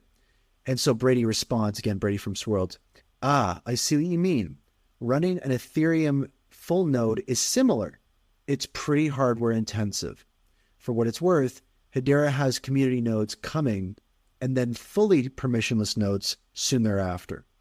For my own research, with central authority approving, even though the nodes are completely independent, can you describe the concern, why it is off-putting, or is it the ethos?" So the user responds, and again, bear with me, I just think this is an important discussion to illustrate. The user responds, "Last time I checked, The Hedera Governing Council members run mainnet consensus nodes.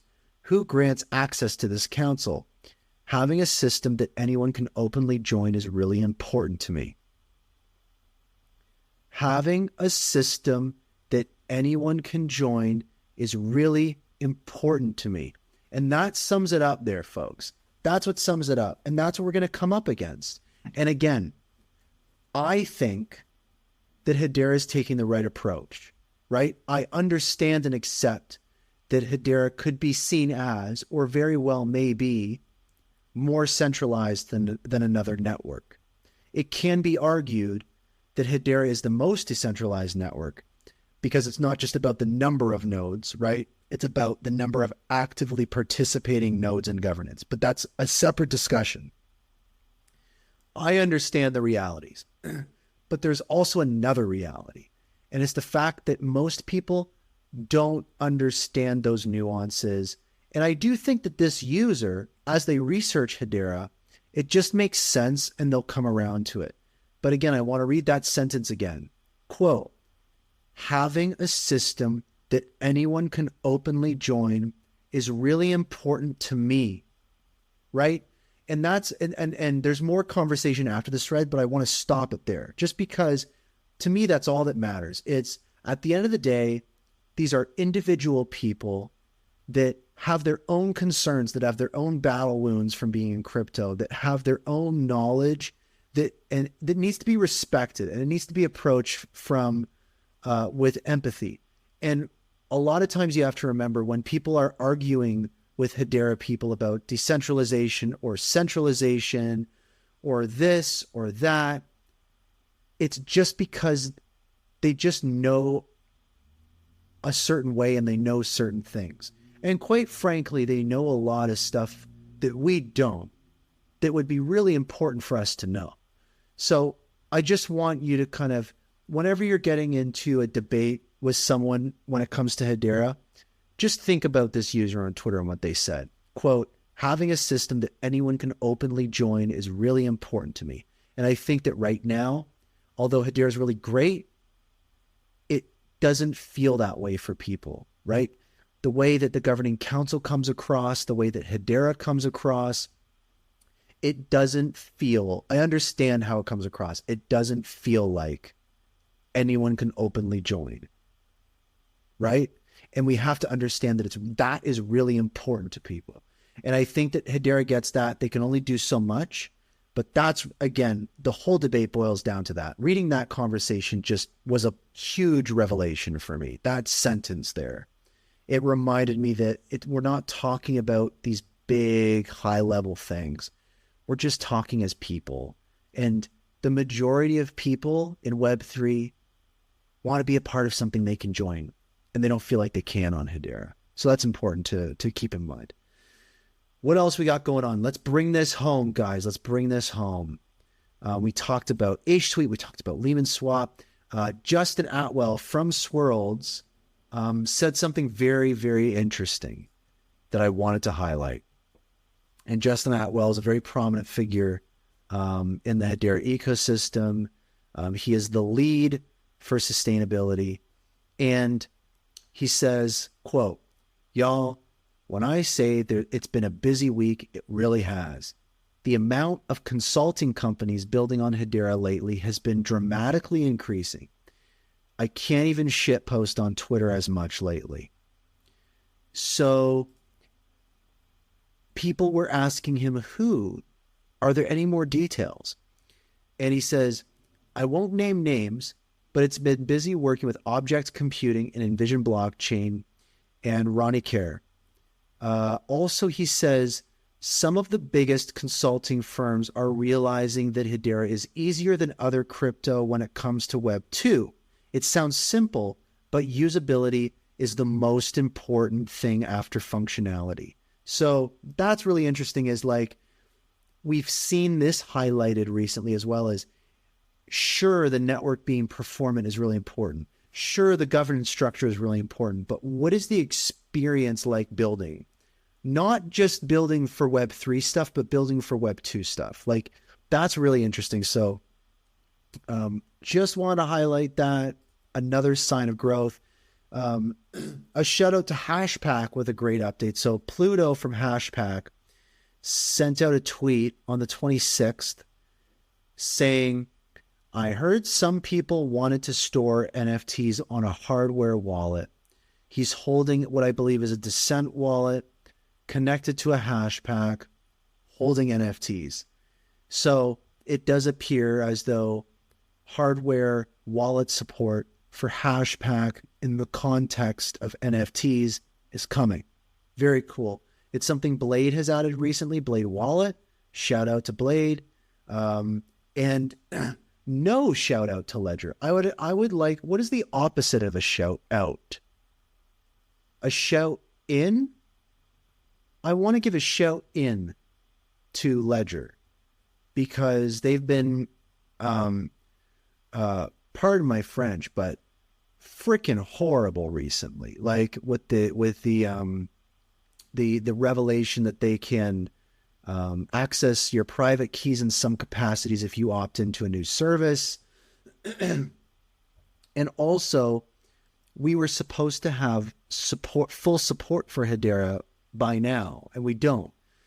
So Ledger being the number one hardware wallet brand, there's a vacuum created. It's open season, right? We got Descent coming in. We've got Citadel wallet, which is a Hedera specific wallet coming in. It's game over for Ledger on Hedera, folks. What other update did we got? We got a user saying to me, these wallets are confusing. I get that they can be confusing. Hardware wallets are very confusing. I could go in and try to explain a little more about them. Yeah, and this user says, I'm tempted to just use Hashpack. This is the interesting thing is, when you use a hardware wallet, you can still use Hashpack, right? The difference here is when you use Hashpack, you're using what's called a hot wallet, right? It's a wallet where the private keys are encrypted on your device. When you're using a hardware wallet, your private keys are stored and encrypted on a little device that doesn't have access to the internet. That's really the only difference. And using a Hashpack wallet is pretty secure. The thing you want to keep in mind is never, ever, ever, ever, ever share your private keys. Make sure that your private keys are stored in a fashion that is not connected to the internet. So when you set up a Hashpack and it shows you your private keys for the first time, right? Write that down on a piece of paper, put it away somewhere. If you have a device that you never connect to the internet, store it on there. But do not store it on your notepad. Don't store it in your screenshots on your phone. Don't store your private key or your seed phrase in a fashion that gives it exposure to the internet. That's the best tip I can give. But shout out to Hashpack and Citadel Wallet and Blade Wallet and Descent Wallet and all these people filling the vacuum created by Ledger. We need it. Update from Dovu. Well, not really Dovu, but Undo Carbon is partnering with Dovu. They've received an investment of $12 million. So this kind of regenerative finance, sustainability plays on Hedera. There's quite a few different moves. So I think that's pretty exciting. Dragma Labs is launching a new launch pad, dragma.io. So another marketplace, another launch pad. I think that's great to see on Hedera. It looks very cool, looks groovy. So definitely check that out. Want to give them a shout out. We've got an interesting story unfolding from BCW Group. So they sent out a tweet, quote, and this was on May 24th, right after the governing council meeting at Google. Quote, thank you, Google, for hosting the amazing event. We had the pleasure to co-host and present with WorldPay, an exciting and innovative use case to the Hedera Council. Watch this space for further details in the next months. Perfect Ability talked about this earlier, so that was great.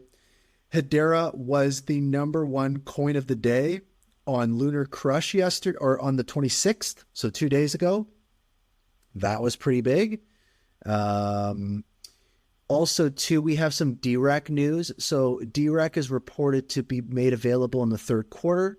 For those unfamiliar, DeRec, which stands for Decentralized Recovery or Decentralized Custody, is a way in which using your devices, whether in a browser or whether on your phone in an app, you can take secrets, right? Whether it's a private key for your crypto or your saved passwords, store them in that app, and then share those secrets in pieces with helpers. So if you lose your private key, you can retrieve it.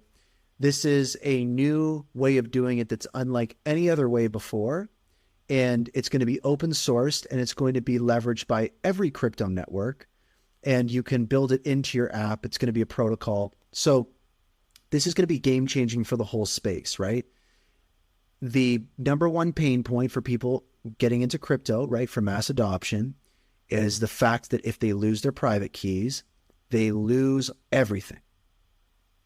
And that is a big barrier. And with DeRec, that will no longer be the situation. Folks will not have to worry about that being a situation, right? Also, too, you won't have to worry about custodial crypto, where someone could steal your funds. It would then be decentralized with the DeRec protocol. And it's very, very cool. There's a couple things I can't speak of on it, but I can tell you that what I've seen is very cool. So DeRec, Q3, let's go. Ed Marquez from, I believe, Swirlds. No, he's dev relations for Hedera at Swirlds. He published a Twitter thread that summarized marketing and Twitter activity for Hedera. Wanted to give a shout out, some really useful insights in regards to like some of the different words, the most popular posts, all those different things. So check out that thread if you're curious about cracking into kind of like, you know, what's popular on the Hedera Twitter. What's that all about? Check it out. Very useful stuff. And holy guys, I think we might be able to keep this under 2 hours. I really think we've been able to cover everything. Let me check. Oh my goodness. And we had some great guests today too. Like that was great. So I'm just double checking. I'm just triple checking here. Yeah, we covered everything. Oh my goodness. So another week behind us and another week ahead. A huge shout out to everyone listening live on the Twitter Spaces right now.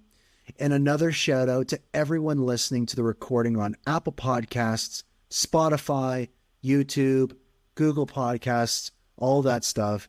And an extra shout out to everyone making a donation to the show. If you have a moment, give the show a rating and review on your favorite platform. It means a lot. A huge thank you as well to Perfectability for the Reddit report, for King Solomon for coming up and sharing some updates and thoughts, and also too for PossibleTs from HSuite talking about their upcoming launch for their HBAR NFT holders, and then the public in October. Very, very cool stuff. Now, an important thing to mention, there will be no show next week. I will not be doing a show on Sunday next week. I am getting married in July, and my bachelor party is next weekend. So as you can imagine, I will not be doing a show live from my bachelor party. But I can promise you that there will be a show the following week. I have to take some time off, folks. I have to do some stuff. But just wanted to let you guys know that probably, I'll warn you. The show that follows next week will probably be very long. I'm going to be honest with you. There's probably going to be so much to talk about. I'm just going to warn you now. So that's that. And this week, it really gets you thinking. I mean, it's like I said at the beginning, right? There's so many new things happening. It's hard to keep up. There's so many new perspectives, ideas, insights, hypothesis. There's also so many more new people, right? There's so many more new use cases. There's a new governing council member. It makes you reflect. And also on top of that, all of these kind of dormant use cases, right? Like Red Swan, like Neuron, like HBAR, like all these different things are starting to come out of the woodwork now. So again, it's hard to keep up. These shows keep getting longer, but that's just the way it goes. It's exciting. And I think the takeaway here is it's really time to think differently, right? Something I spoke about earlier this year was how do we gauge the growth of Hedera, right? Previously, when I was just a young little HBAR investor years and years ago, everybody was saying governing council members joining the governing council is a sign of growth of the network. Then it was realized that that was no longer a focus of Hedera, the HBAR Foundation, or Swirls, or the governing council. The new hotness was transactions per second. So then we were looking to that. We were saying this is the most important thing. Transactions are the most important thing. And over the recent months, it's turned out that might not be the Kickstarter metric that signifies growth of the network per se, because that's going to change rapidly and grow rapidly, but there's no real reflection in price. So what is it, right? And we've been searching for this. And I mentioned that what I think it is those two worlds getting closer and closer together, right? The community, startup, project world, right? Where Hashpack lives, where Saucer Swap lives, where I live, where you live, our little community world, right? And then there's the enterprise governing council, Hedera, Swirls, HBAR Foundation, Hashgraph Association, DLT fund world, right? Where we don't live. In our world, we look up at the sky and we see it out there, right? And it's shining down on us, but we have to put our sunscreen on because it can burn us. And I see growth of the network as how close can these worlds get together, right? How close can we bring those worlds together? The closer that they get together, the better. Right now, the community doesn't really have a direct line to the governing council, which is weird. Like, we're all in each other's DMs, you know? And like, to be honest, like Kofra, Google, IBM, Boeing, DLA Piper, like at a certain point, we got to call a spade and be like, listen, you're community members. You're the same as Saucer Swap, and Saucer Swap's the same as you guys. I say this often. It's like, when we see community nodes, I think it's going to make people's heads spin seeing the amount of HBAR sucked out of staking from other nodes and instead staked to, I won't mention any particular projects. I want to avoid speculation. But you know, a project similar to a popular DEX or a popular wallet or a popular NFT project we might enjoy, if they have a node that you can stake your HBAR to, I think it would shock the Hedera ecosystem to see how much HBAR would be staked to those nodes versus a, you know, FIS, Avery Dennison, Swirls node. So I hope that those two worlds get closer and closer together. That's the sign for me of growth in the network. But my final thoughts are, I also think that revenue could also be one of those things, right? I think that revenue is a really interesting thing. What kills other networks, what kills other projects is they run out of money, right? And that's a threat that Hedera falls under. Can Hedera 10x their revenue by the end of the year? That's what's on my mind right now. If just 1.5% of transactions on the mainnet were non-HCS transactions, that would be huge, right? So it gets me thinking, should get you thinking. And that's what's on my mind going forward is these two worlds coming together and Hedera making bank. Thanks for tuning in to Hashgraph Enthusiast News and Rumors, episode 78, 10 billion, broadcast live on Twitter Spaces every Sunday at 7 p.m. Eastern. 4 p.m. Pacific, and made available on all major podcast platforms, including Spotify and Apple Podcasts every Monday. Get all the info you need about the show and listen to past episodes at itsbrandond.com/HBAR. Make sure to join the Hashgraph enthusiast Twitter community to share your insights, ask questions, and invite new friends. That group is at almost 850 members. If you'd like to become a supporter of the show, feel free to send an HBAR donation to enthusiast.hbar using your Hedera wallet. The full HBAR address can be found in the thread pinned to the top of the spaces here and in the show notes in the podcast. I appreciate everyone tuning in, showing support, and sharing the show. And I'll see you live on Twitter Spaces next Sunday. Or no, I won't see you live on Twitter Spaces next Sunday. Remember, no show next week. I was just mindlessly reading my script. For everyone listening live now, I'm going to do what I always do. If you see somebody listening right now that you recognize and you recognize their profile picture and you haven't spoken with them in a month, send them a DM right now. Ask them what's new, what's up, what's going on. I guarantee you there's something new going on. Or I guarantee you they might need help with something that you could help out with. Or you might have something new that you want to tell them about. If you see somebody that you don't recognize and you've never spoken with them before, give them a follow right now and send them a direct message and ask them what's up, what's going on. Because guess what? You got something in common. You're both listening to me ramble on for 2 hours. So there's a start. And with that, hello future, goodbye past.